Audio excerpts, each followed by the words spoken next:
Welcome children. Today I propose to discuss arid soil, forest soil, soil erosion causes and types, consequences of soil erosion, and methods to control soil erosion. First of all, arid soil. Arid means desert and semi-desert condition. First of all, desert is defined as a geographical region where evaporation or evapotranspiration is more than precipitation. It means rate of evaporation is much more than how much rainfall in any form, either in dew to fog or to rainfall occurs. Here, another difference is that a geographical region which receives rainfall less than 25 centimeters is called arid soil or desert soil. Arid soil has coarse texture, coarse, C-O-A-R-S-E, coarse texture, which is sandy in nature, rough. This arid soil is due to drying of alluvium. It is found in desert and semi-desert region of Rajasthan, Gujarat, Punjab, Haryana, and rain shadow region of Western Ghat in Maharashtra and Karnataka. This soil is characterized by salinization. Salinization or salinity or salt deposition is attributed to two factors. First, when there is enough water poured in this, which is in the case of Rajasthan's Ganganagar, Bikaner, Jaisalmer and Barmer, and in Punjab and Haryana, by the virtue of longest canal of the world, that is Indira Gandhi Canal, and Satluj Yamuna Link Canal and other canals, Western Yamuna Canal, enormous amount of water logging has occurred there since 1967. We know geographically that region receives highest amount of sunshine. So due to intense sunshine, water logged part evaporates and the dissolved salt gets deposited over this, creating the soil saline. Second factor is in desert where coarse sandy soil is found, there are thin pores. Through thin pores, capillary action come into action.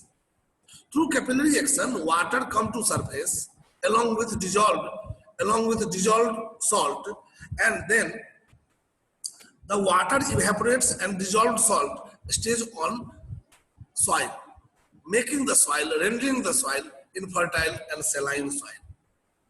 This soil lacks humus. This soil lacks moisture. Here, the bottom layer, that is substratum layer of the soil, is filled with or is rich in concrete, and this part concrete is dissolved, nothing but dissolved calcium. However, arid soil, wherever it is present, responds very high to fertilizer and irrigation. Once you give fertilizer and irrigation, the soil will become very fertile and will respond to your wish.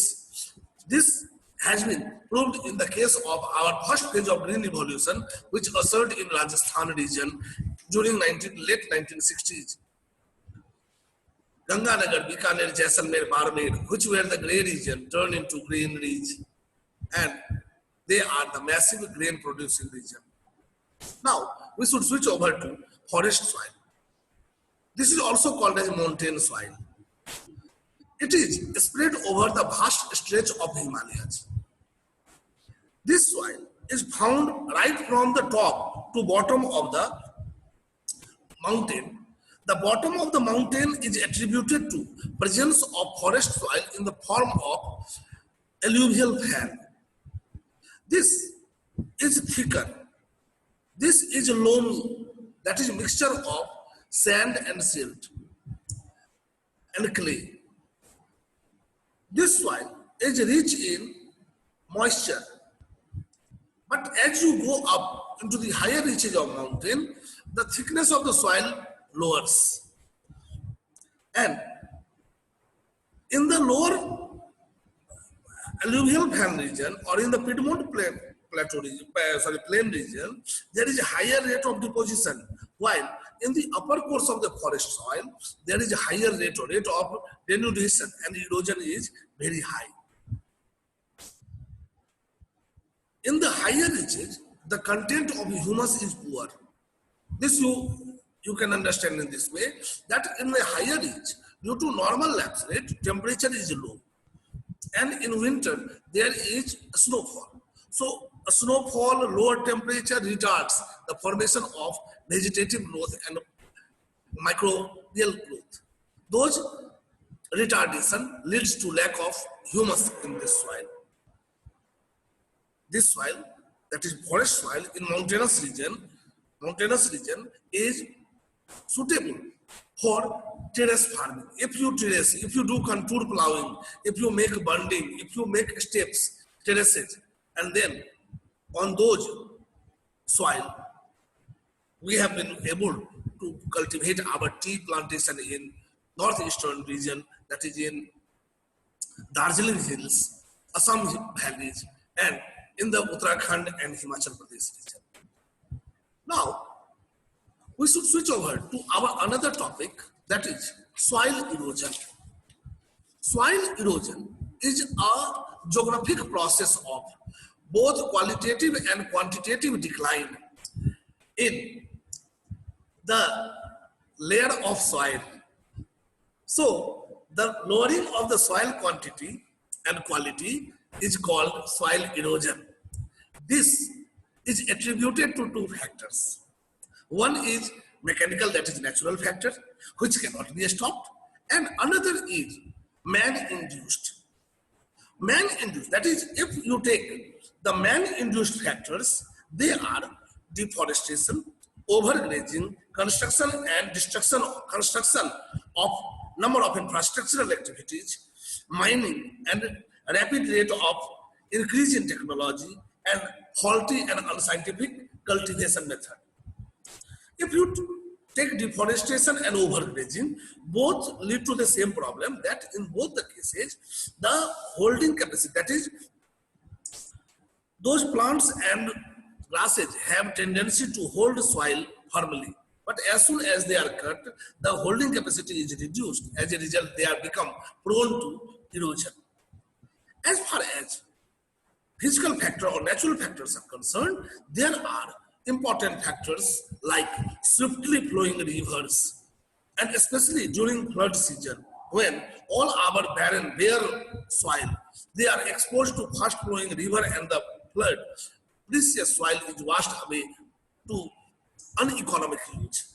Then we have fast flowing wind, and this is especially very active agent in Western India, especially in Rajasthan, Punjab, Haryana region, where migration of the sand dune, that is one region, is that precious top layer of the soil is washed away. That is one case. And in another case, that on the precious fertile layer, sand dunes come and they spread over that area.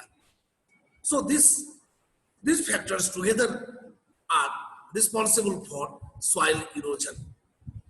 Now, in India, if we take the soil erosion, then in different geographical region experiences different types of soil erosion.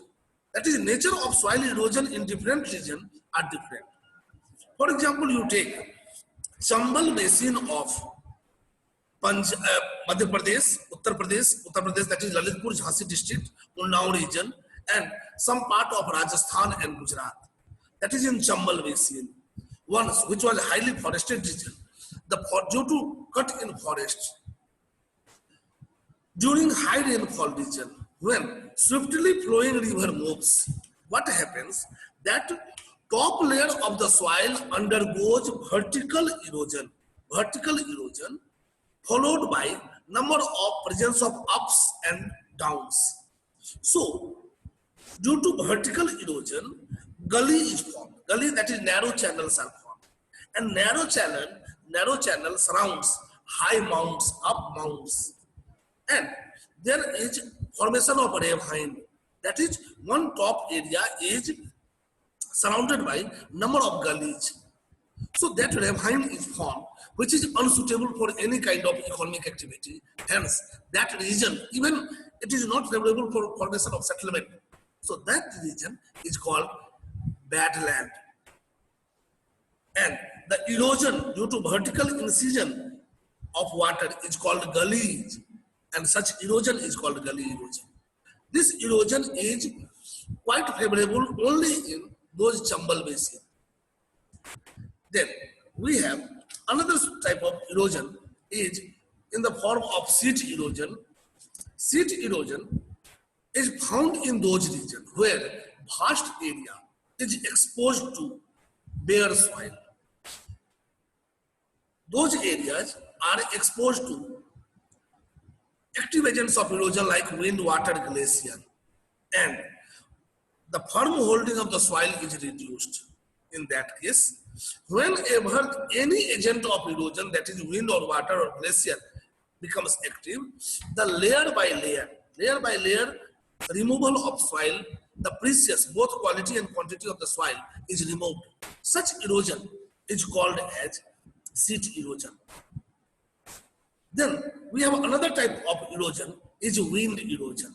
Wind erosion is very prominent in Rajasthan and Gujarat desert, where wind is responsible for carrying sand from one region to another region in the formation of sand dunes.